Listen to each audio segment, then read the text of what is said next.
गौतम बुद्ध जीवन में सुख शांति बनाए रखने के लिए सूत्र बताया करते थे। वे रोज अपने शिष्यों को उपदेश देते थे। काफी लोग उनकी बातें सुनते थे।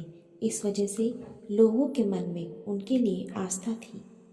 एक बूढ़ी महिला गौतम बुद्ध को बहुत मानती थी। एक दिन उस बूढ़ी महिला के बेटे की मृत्यु हो गई। बेटे की मृत्यु पर वह बूढ़ी महिला बहुत दुखी हुई। वह तुरंत ही गौतम बुद्ध के पास पहुंची और उसने पूरी बात बताई। महिला ने कहा, आप मेरे बेटे को फिर से जिंदा कर दीजिए। महिला बुद्ध को भगवान मानती थी। उसे लगता था कि वे उसके बेटे को जीवन दान दे सकते हैं।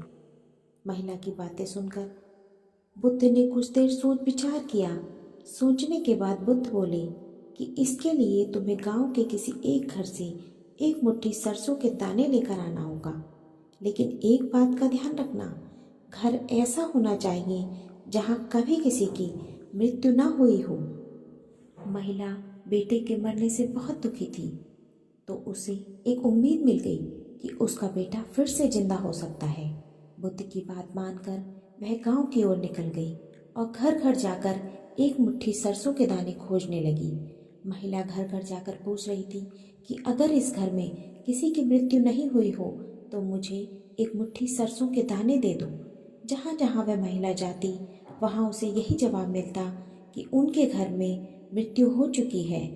किसी के घर में पिता की, किसी के घर में माता की, किसी की पत्नी की, तो किसी के पति की और किसी की तो संतान की भी मृत्यु हुई थी।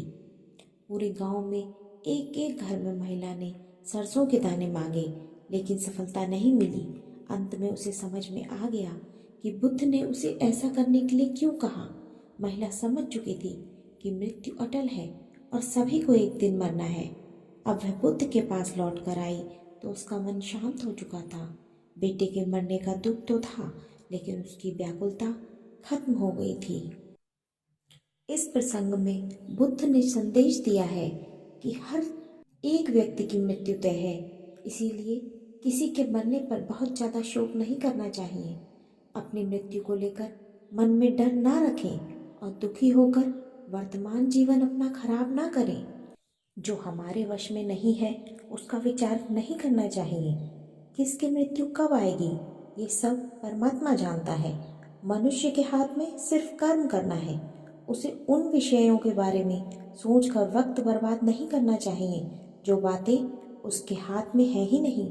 उसे सिर्फ उन बातों के बारे में सोचना चाहिए जो वह कर सकता है।